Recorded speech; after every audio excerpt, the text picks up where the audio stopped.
Russia's defeat in the 1853 Crimean War against France, UK, Ottoman Empire, and Sardinia led to economic disaster at home. With trading opportunities severely constrained and massive debt fueling hyperinflation, Russia plunged into a depression. Loud criticism of the Russian Empire erupted across Europe and among the intellectual bourgeoisie, who referred to themselves as the intelligentsia. The general speech went along the lines that Russia was beaten because of her backwardness, military backwardness, cultural backwardness, political backwardness, industrial backwardness, and agricultural backwardness. Alexander Nikitenko, a professor who eventually landed a position as the Tsar's censor, wrote, "Europe has proved to us in our ignorance and apathy, our arrogant contempt for her civilization, just how decayed Russia really is. Oh, what wretches we are." The death of Tsar Nicholas I during the war, traditionally believed to be caused by heartbreak, caused his son Alexander II to face a reality where Russia, once a premier power in Europe, had become vulnerable and scorned. Seeking to appease the loud calls for revolutionary change, the Tsar began enacting a series of liberal reforms that dramatically altered traditionalist Russia. These included reforms to the Orthodox Church, expanded freedoms for the Jewish population, freedom of the press, the introduction of shortened universal military conscription, private banking, judicial reform, and broad educational and cultural changes, among other adjustments. Perhaps the most drastic change was the emancipation of serfs in 1861. 23 of the roughly 75 million total Russians were freed of their obligations to their noble landlords. Praised by Russian liberals and intellectuals, as well as by international abolitionists, especially in the United States, who interpreted it as a positive stance against slavery, it helped create the conditions necessary for the triumph of the capitalist mode of production. It produced a mobile labor force, freed from feudal ties, finally ready for industrial work and the market exchange. It was after 1861 that all prerequisites emerged for the final transformation of manufacturing into factory production. In a cruel irony, the emancipated peasants remained subject to what soon emerged as a universal form of bondage in a different guise. They came to be tied to communes, precursors to large-scale communist government. The allotments of land granted to farming peasants could not be sold, as the land was owned collectively by communes rather than individually. This system restricted peasants' mobility until their 49-year mortgages were fully paid. On average, peasant land holdings were reduced by 20%, as most received plots smaller than those they had traditionally cultivated. Additionally, they were robbed of communal grazing and forest land, and compelled to sell their labor in order to sustain their livelihood. Historian Sidney Harcave wrote, "Their earnings from their land were often so small that they could neither buy the food they needed nor keep up the payment of taxes and redemption dues they owed the government for their land allotments. After working their fields during the growing season, peasants were issued passports to leave their communes and work in factories during the winter time. Interestingly, the noble class also began to decline amid the rapidly changing economic conditions and industrialization of agriculture, leading them to mortgage their estate to banks or sell to municipalities, merchants, or peasants. By the time of the revolution, they'd sold a third of their land and mortgaged another third. Not that Russia had never begun industrialization earlier. It had been the powerhouse of Europe in the production of multiple goods. Beginning in the early 1700s under Peter the Great, Russia experienced rapid development in metallurgical production, textiles, and the shipbuilding and linen industries. Sailing canvas from Russia was in high demand by major sea powers. Russia was the world's leader in smelting cast iron in the mid-18th century and became the primary exporter to Europe. By the end of the century, 1,082 textile enterprises were producing woolen, linen, and silk goods. And wage labor was not unheard of, representing 40% of employees in all large industrial enterprises by the end of the 1700s, and over 90% in the textile industry. Machinery and machine tools began to be imported in the 1840s to attempt to increase production. Nevertheless, Russia's slower pace of industrialization compared to Great Britain and France, ultimately rendered its metallurgical industry non-competitive. The fault lay in the fact that the Russian economy depended more on labor than machinery, in contrast to Western Europe. Additionally, while Western Europe moved toward liberal trade between 1860 and 1880, broadly adopting laissez-faire capitalism, Russia's economic development remained largely shaped by state-directed initiatives, a pattern that persisted until the industrialization reforms of Sergei Witte in the 1890s. However, serious changes began directly after the abolition of serfdom, as the emergence of a free-wage labor market allowed factory production to expand. By the 1880s, most major industrial products were being produced in factories and plants using machines, with manual labor remaining dominant only in the production of leather, furniture, and certain sectors of the food industry. From the late 1880s until the end of the century, heavy industry in Russia developed rapidly. Production volume quadrupled, and the number of workers in heavy industry doubled. This growth was driven by a shift in policy that prioritized investment fueled by borrowing rather than relying on excess exports. A key figure in this transformation was Sergei Witte, who became Russia's finance minister in 1892. Witte reshaped the Russian economy and finances through large-scale foreign borrowing, successfully securing Russia's first major loan from France by courting the Rothschilds, who had previously avoided doing business in Russia. To appear less risky to investors, Russia adopted the gold standard in 1897, preventing periodic devaluations of its currency and making one new gold ruble equivalent to 1.5 old paper rubles. Tariffs increased to over 100% on many goods, while subsidies and supporting services were provided for private industrialists. Interestingly, private banks were allowed to operate with minimal government oversight, despite frequent failures within the private sector. Witte also sought funding from London and New York, securing additional loans, though France continued to hold the largest share of Russian securities. This growing financial dependence contributed to the formation of the secret 1894 Franco-Russian military alliance, committing both nations to mutual assistance in the event of aggression by Germany. At the Franco-Russian Alliance Military Convention on August 18, 1892, a document was produced in which the first two provisions stated, 1. If France is attacked by Germany or by Italy supported by Germany, Russia shall employ all her available forces to attack Germany.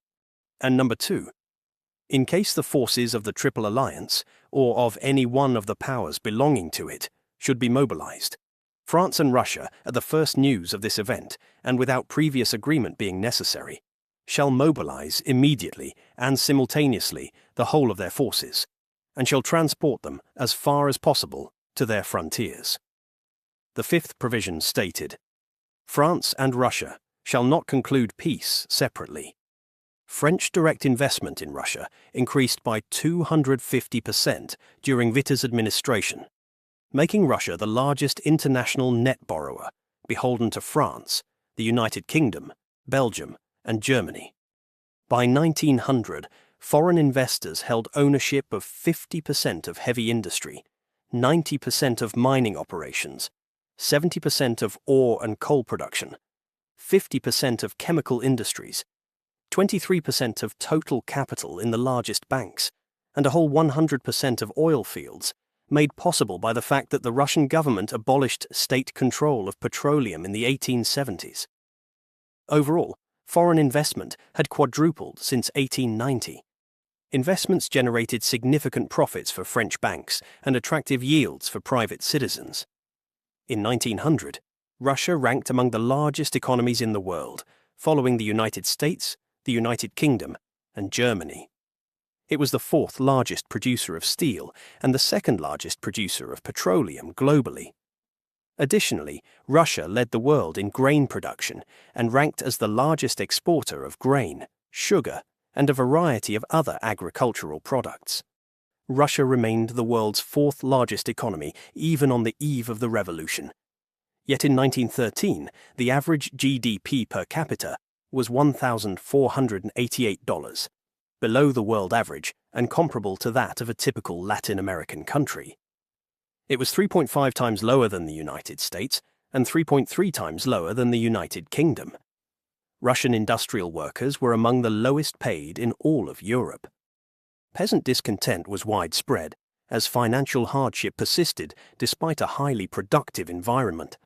Harsh working conditions in factories, rooted in laissez-faire policies that permitted owners to operate largely without government oversight, contributed to worker dissatisfaction.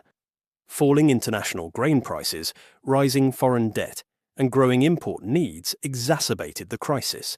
The famine of 1891–92 claimed approximately 400,000 lives, resulting from adverse weather conditions and the prioritization of grain exports for economic development.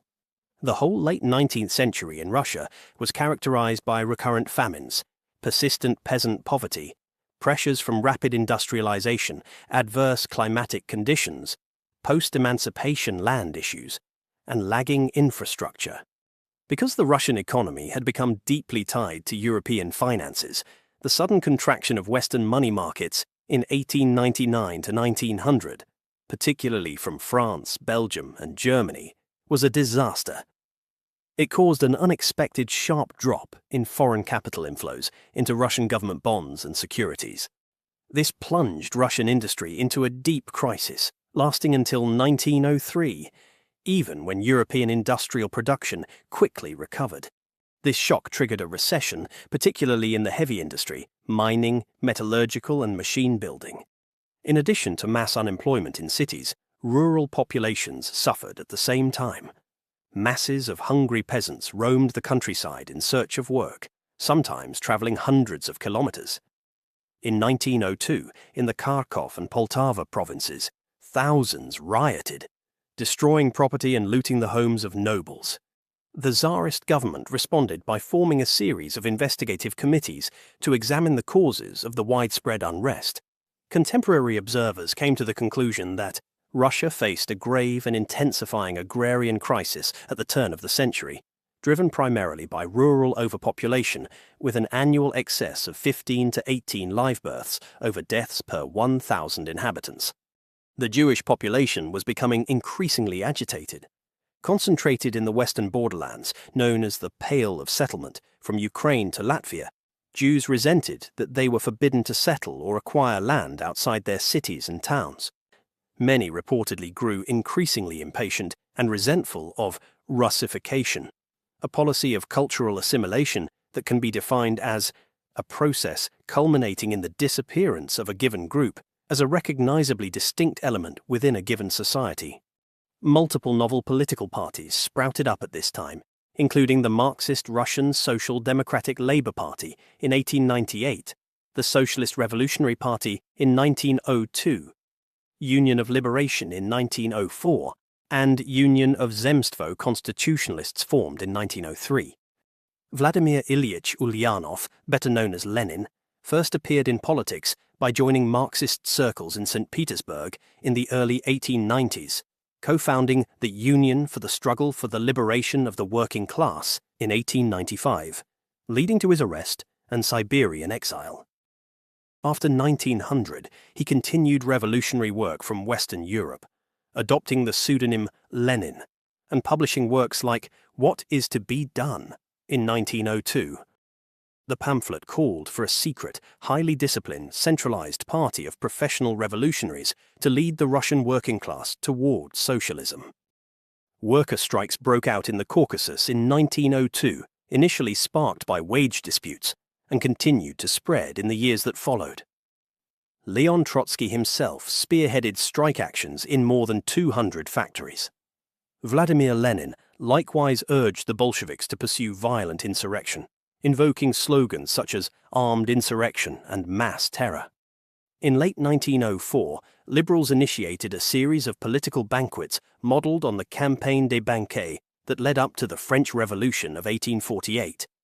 They resulted in calls for political reforms and a constitution. The Moscow City Duma subsequently adopted a resolution calling for an elected national legislature and full freedom of the press and religion. Despite his lack of enthusiasm, Nicholas II met many demands. Further prompted by the assassination of the Minister of the Interior in 1904, the Tsar appointed Pyotr Dmitrievich Sviatopolk-Mirsky to the post. He also pledged to expand the Zemstvos, increase the authority of local municipal councils, abolish censorship, and enact additional reforms. The one demand he continued to reject was the establishment of a national legislature. A strike was initiated in late December 1904 after 4 members of the Assembly of Russian Factory and Mill Workers were dismissed at the Putulov plant in St. Petersburg. By early January 1905, sympathetic action from other factories brought the total number of strikers to roughly 150,000 workers across 382 factories. By January 21st, the citywide strike resulted in a complete blackout, with no electricity, no newspaper distribution, and the closure of public areas. The Orthodox priest Georgy Garpon organized a petition that condemned urban working conditions and called for political and social change. It was signed by over 150,000 people. He and a crowd of petitioners marched on the Tsar's Winter Palace and, ignoring demands to halt at a certain point, were shot at by guards, resulting in the death of between 200 and, by some accounts, perhaps 1,000 people. This would thereafter be called Bloody Sunday and be the official start of the 1905 revolution.